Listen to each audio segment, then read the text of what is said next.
what's called Blackie. He's an Aussie guy from Wollongong. All right. When I first met this guy, it was 2012. He was young and he was like a very strong-minded kid who just didn't care about the world, you know. So to all the youngsters that are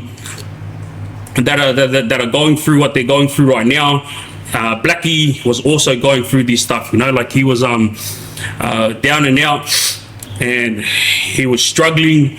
And when I met him, he couldn't even get a buyout. So he had a lot of friends outside in Wollongong. None of his friends were helping him with food, money, nothing. It was pretty much just, pretty sure it was his mum that I stayed in touch with. and yeah, so while he was inside, his drug habit got worse and worse, yeah. And he ended up joining a gang called FLC, Frontline Crims. That's what it stood for. These were guys who were rebels, but they started an internal crew, which was like a family crew, yeah. And Blackie ended up joining up with them, and obviously Blackie runs amok everywhere he goes. He's attacking people and attacking officers. He just didn't care, you know. He had nothing to live for because he just had a bad drug habit that he couldn't afford, you know. And one thing that Blackie used to complain to me about was the friends that he was loyal to. He went above and beyond for all his friends. He did this and he done those ones for his friends, and from what he said is every time I come to prison, I'm always by myself. And that's why I always stipulate this fact to the younger generation. You know, going above and beyond is an easy thing that you're doing right now, but let's talk about going above and beyond when it's time for you, you know, to have it. Because once you're inside prison, everyone will disappear one by one, you know. Especially too when you get sentenced to a big whack, watch all of them disappear. Even your family will disappear, I guarantee you, you know. Like mom and dad, you know, sisters, they were the ones that I saw a lot. You know, you got a few brothers that stick by their family members who get locked up, but the sisters, the moms and dads are the ones that go hard, you know. So the big story about Blackie is he got inside prison at Parkley, and it was an argument that broke out with another inmate. And what nobody knows is Blackie was actually trying to stand over this inmate for drugs, all right? And when he was trying to stand over this inmate, he didn't realize that the inmate had shivs on him, yeah?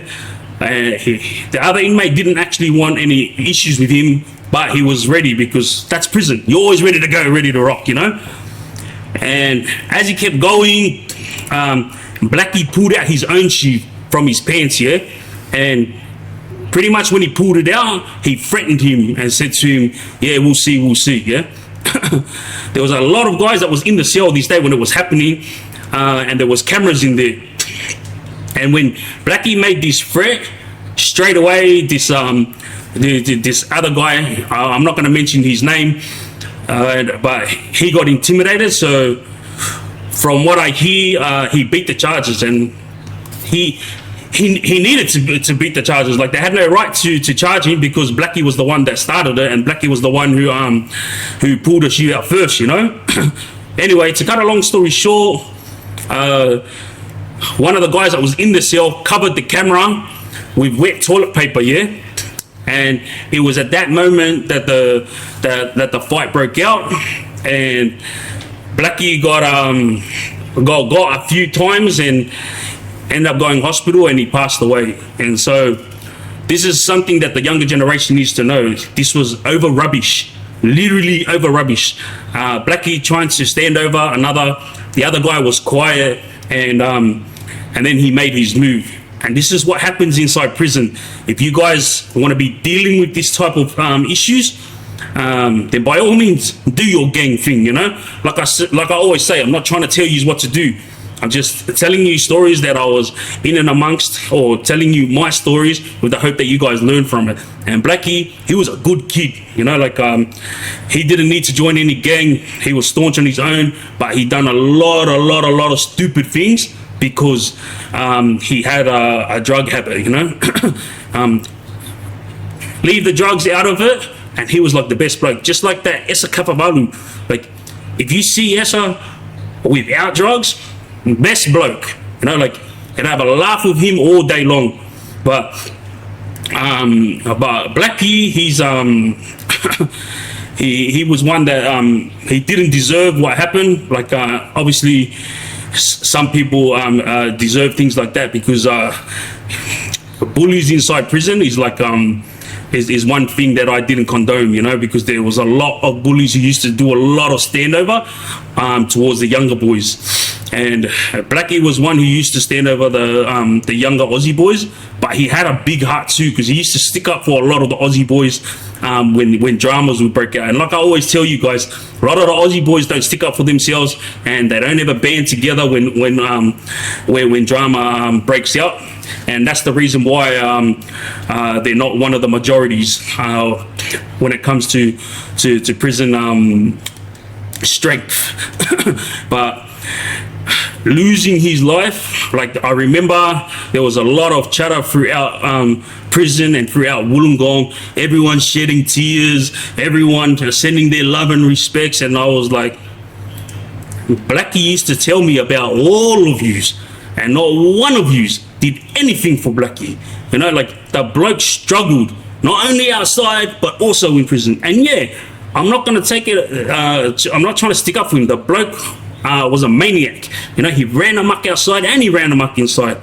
But at the end of the day, I also know that a lot of the charges that he got throughout his whole life was charges that came because he stuck up for his friends. You know, he never snitched them in, and he did what needed to be done when they were in a group. But as soon as he got locked up, oof, they all disappeared. Yeah. And rest in peace to Blackie. Like, and I hope that his family is living well. You know, I know Blackie gave a lot of people hell, but when I was with him, he was actually a gentleman, and everyone in the Islander yard got along with him. All right, moving along, we're going to be talking about a young kid. I don't know how old he would be now. He'd probably be about maybe 35 now. But when I met him, it was over 10 years ago, and he was just young. And he's from Mount Jewett, I think, in Shelby. His name was Jobsy. This kid was the best kid. He was a gentleman, and he would help anyone. And his sister Thelma used to go above and beyond, like, not only for the boys, but also for myself and for her family, you know. And he's also got a sister named Jenny as well. But every single week, Jobsy was getting visits from his sisters, and that's what I mean. Jobsy had a lot of friends. Like, it's Mount Jewett. Everyone there's boys, yeah? But guess what? As soon as Jobsy got locked up, who was visiting him every week? His sisters. Who was putting money in his account every week? His sisters. Like, when Jobsy, the younger brother, passed away, I just seen all these guys trying to get his name tattooed on them. I seen all these guys, like, shedding tears over him, and like remembering old stories from back in the days. And you know, these are things that I witnessed throughout prisons, and I bring it up in order for the youngsters to understand what you go through when you're inside prison. Trust me, you all think that it's easy going when you're in a group, but as soon as the consequences come, that's when everyone disappears. You know, like, I have to tell you Jobsy's story, because this kid, he was on another level when it came to being a kind-hearted kid, yeah? He grew up in Mount Joy. He loved motorbikes, and he had big love from everyone around the area. Yeah. And when he got locked up, I was a bit shocked because I'm not used to him being a kid that starts big trouble. But when he got locked up, he was telling me about the robberies and stuff that he was involved in, and I was shocked because I was like, wow, I didn't even know this kid was involved in this, you know. And I could see his face when he was talking, and it was all about not understanding why his friends were disappearing, you know, because only his sisters were there throughout the hard times. And when I was with him at Lithgow prison, he had his head down the whole time. And I remember turning to him and I was saying to him, Uzo, you're good? I said, yeah, it's fine. Man, it's the boys, man, because they're always booking visits and they're not turning up. Like, I don't know why they even bother booking visits. And let me tell you something, guys, yeah? You know, when it comes to prison, if you book a visit and you don't turn up to your visit, it is the worst thing that you could do to an inmate. You know, like, it doesn't matter if it's mom, dad, brothers, sisters. If you book a visit, bro, turn up, man. You know, like, or at least have a good excuse, you know? Because I'm telling you, like, there's two things that I always warned my people about, yeah? Number one was I would rather get jumped by 10 guys than get into that truck that takes you on escort. I hated those truck rides. Like, you're stuck in there with, like, back in my day, it was 4 on my side, 4 on this side, so 8 guys, yeah? And I'm pretty sure it was 4 or 5. So it's either 8 or 10 guys inside a truck. Mate, it's friggin' stuffy in there. Half the guys in there wouldn't be showering, so it stinks. And then some of the guys would be smuggling cigarettes. So what? Imagine this: if you don't smoke and the truck is driving, there's cameras in there so the screws can see everything, but the screws are not allowed to stop the truck. Yeah. And when these guys spark up a smoke and you're inside the truck, mate, it's the worst thing ever. And that's why I'm saying to you guys, like, to you youngsters out there, when you go to prison, you're not going to be going to Supermax, or you're not going to be traveling in the 4 drives like I was. You're going to be in the big trucks. You ever see those big white trucks? It's always on the streets. There's a lot of them, yeah? There's inmates inside those big white trucks, and that right there is the worst thing that I could say that I dealt with when I was in prison. Going in those trucks was the biggest headache. The amount of times that I used to attack other inmates inside those trucks, and it was because they would smoke a cigarette while I was in there, you know. So everyone is handcuffed. Imagine 5 guys there, 5 guys here, everyone's sitting there. Half of the boys don't friggin' smoke, and then I say the same thing to everyone. I go, look, boys, please, the truck's about to move. If you want to smoke now. Because once the truck moves, like, mate, I don't want to smell that shit, you know. And I always say it politely and like a gentleman. And always there's got to be one that sparks it up while everyone's sleeping, waiting to get to their allocated prison or to their allocated courthouse. And once you're handcuffed like this, as soon as you smell that cigarette or as soon as you're pissed off at someone, straight away you're jumping over the chair and you're trying to attack with your handcuffs on.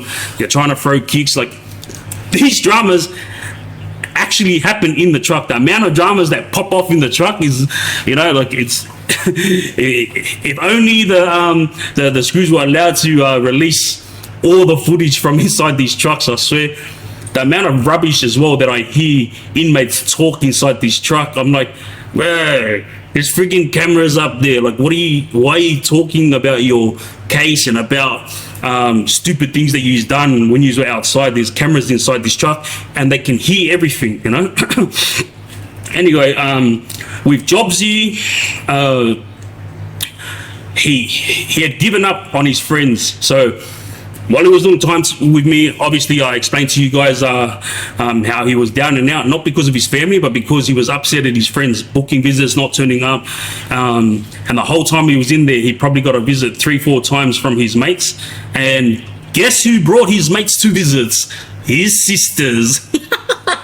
Bro, I'm not even like laughing at that situation, because that situation happened to me too. You know, like I had boys when I was locked up, back when I was 18 years old, and when they would turn up to visit me, they would ask my parents for a lift, and I was like, bro, you got your own friggin' what you call cars. Like, how about you drive yourself and come to visit? What are you annoying my parents for? You know. Anyway, here's a big story for you guys out there, you know, about Jobsy. Like, he got outside and he decided to go straight. And remember, he had spent his whole childhood life kicking it with the Mount Jewel boys, you know. All these guys that you guys are hearing about on YouTube and shit, like that Franny and all his mates, like the OC guys. All these guys grew up with Jobsy, you know, and Jobsy got out and he decided to cut ties with everyone from Mount Jewel, you know. And I remember him telling me when he got out, he goes, far out, it's my time to start a new life with Zoe. And I didn't understand what he meant, and then he explained to me that he was moving to another area out of Mount Jewel, and that was his way of getting away from all his friends that left him with her. And it's not like he hated on his friends. He loved his friends because they're childhood friends. What he hated was the fact that they left him with her and only his family stood by him. And then he had a missus that I don't know, I never heard about anything about her, but he was the one that he ended up moving to another area with, yeah. And listen to this, as soon as he moved areas, he started a new job. An accident happened. I'm not going to explain the accident, but the young brother ended up passing away from that accident. And this is right after he chose to straighten his life out. Like, I believe that God works in mysterious ways, and if it's your time, it's your time, you know. Like, I can honestly sit here and say that God has saved me time and time again. Why? I have no idea. Does he have a plan for me? I have no idea.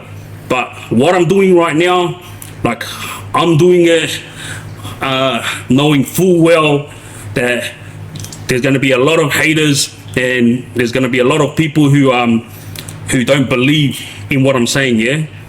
Honestly, I don't care. My thing is, God is watching over me, and God is the one and only that I need to please. You know, like, I love my parents and my siblings and my family, but when I do this for the younger generation, it's with the hope that they understand that this is not a life to live. Yeah, like the young brother Jobsy, he spent his whole life kicking it with these boys. Yeah. They were doing crime together, they were running amok together, and then as soon as he chose to go straight, he lost his life, yeah? And this is the point of what I'm saying. He wasted all those years on his gang-related mates, because Jobsy wasn't gang-related. He was just the type that, you know how you have a gang, but there's always one that one guy in the group who's not gang related, but you get along with him. Yeah, so that was Jobsy. You know, he was the kind-hearted guy who was like an angel. Yeah. Love you. Thank you very much, guys. Appreciate you. and all the time that Jobsy gave his friends, is time that he lost with his family, you know what I mean? And I know for a fact that that Jobsy's goal in life when he left his friends was to become a somebody, you know. And I'm pretty sure that he had a kid with this girl, or she was pregnant or something like that. But his sisters, I was telling you right now, more loyal than the gangsters, you know. They went above and beyond every time. And the younger brother losing his life, it was a sad story, but it was a story that I needed to tell right now, because the young brother wasted all his time on all his gang-related mates, and then as soon as he chose to go straight, that's when he lost his life, you know what I mean? Appreciate y'all. Love your niece. Thank you very much, guys. and this is where I'm at right now. Like, I had to tell these stories because, yeah, I could sit here and tell you all about gang-related rubbish, but you also have to know the deep and meaningful stories, which is stories like Jobsies and Blackies, you know, young souls that lost their lives too early. The third person that I'm about to speak about is a guy named Cella. Some of the boys called him, knew him as Caps, but majority of the boys called him Cella, especially the ones that grew up with him. Yeah, Cella was a guy who was from Liverpool. He had a hard time coming up as a kid. He was adopted, and there was a lot of mental health issues that came with the upbringing, you know. But the difference between Cella and the rest of the guys that was going through the same issues is that Cella kept it all inside, you know. And this is what I have to explain to you young guys. If you have issues, you know, like especially dramas at home or dramas on the streets with other gangs and whatnot, like, speak up, you know, like to your elders, to the older boys, whoever you got to speak to, like, speak up. Before I continue with this story about Cella, which is a big, massive story, I need one of the most loyalist, sincerest guys that I've ever come across, you know. I can't put the word reliable in there because the brother, he couldn't be there for people because he didn't have money, and he had to take care of himself and his sister, and this is something that everybody needs to understand with Cella, is that he was a strong-willed guy, even though he came from a dark upbringing, and he was a guy that never acted like he was down and out. Always had a smile on his face, and he had long hair like mine, and he was very muscly guy, yeah. And I remember, before I get on to what happened with him inside prison, let me explain this to you. Before he got locked up in prison, he did not take drugs, yeah. Like a typical islander, yeah, he'll have a drink up with the boys, but nothing extreme. But this guy, Cella, he had hands, yeah, and he was always getting into dramas because he had a sister, and a lot of guys used to try to pick up his sister because she was like a pretty girl in the area, yeah, and he wouldn't put up with it. Like, as long as you treated his sister with respect, he was all good with it. He's not the type of brother who's who's over protective, you know. He let his sister do what she wanted to do, as long as she was taking care of herself. But Cella's thing was, if anybody dared to touch her or say anything rude to her, like, he would step up to the plate, you know, straight off the bat.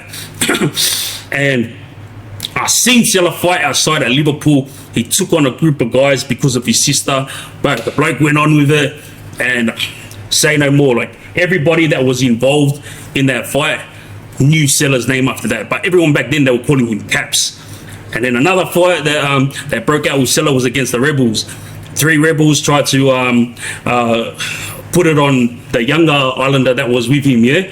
Same thing. Cella stepped up to the plate, annihilated these 3 rebel guys, and by the time we got there, there was police everywhere and 3 rebel guys on the ground. And this is what Cella was like. He was pretty much a one-man gang. Oh, love you, thank you very much, G. Loosh, love you. A1 oosh. B smokes. So fast forward when Cella ended up coming to prison, yeah. Remember, the brother was not drug related, and he's a family man, and he was not the type to ever look down on nobody. He was my older boys, yeah. And he was always so kind-hearted and loving. And I met him at church, and it was his cousins that brought him to church. that's the first time I met him, and we got along so well. You know, a lot of people used to try to say that me and him were brothers because we sort of look alike. Yeah. Anyway, when it came to prison, the racial wars was going on at the time. Monkey, thank you very much, love yous. And because Cella had good hands, they all saw it for the first time at Silverwater Prison when he came in. And when the dramas broke out, remember, Cella's got nothing to do with nothing. Dramas broke out with the Kuri boys and the Islander boys. Cella was sitting there, had nothing to do with it. And it was about 7 Kuri boys on 3 Islander boys. The screws come rushing in to try to stop it, and Cella, for some reason, because they were Islander boys, he ran in and got involved. From that day forth, every single person, every single Aboriginal remembered Cella's face. Long hair, pretty boy face, and just muscly, yeah? And that was Cella's biggest mistake. Just like mine that I told you last week. Now, my biggest mistake was bridging up to the Aboriginal guy when I first come into prison. They never forgot my face. Same as Cella. As soon as he helped the Islander boys and got involved, oof, love you, G. Thank you very much. Appreciate you. As soon as Cella got involved in that, everyone now knew his face, you know. And Cella started going from prison to prison, obviously because now that the Aboriginals knew his face, he was taking them on everywhere he went. And it wasn't because he had dramas, it was because of that one incident where he jumped in for the Islander boys. Now he's involved in the racial wars without even knowing it. And this is gonna come back to you younger boys. This is what's going to happen inside prison when you're trying to do your time. You have to try to stay focused on going home. I understand, like, you have to be loyal to the boys and whatnot, but you have to understand that if you stay inside prison, how are you going to help your parents? You know, how are you going to help your missus? How are you going to help your kids? You know, I'm not going to sit here and try to be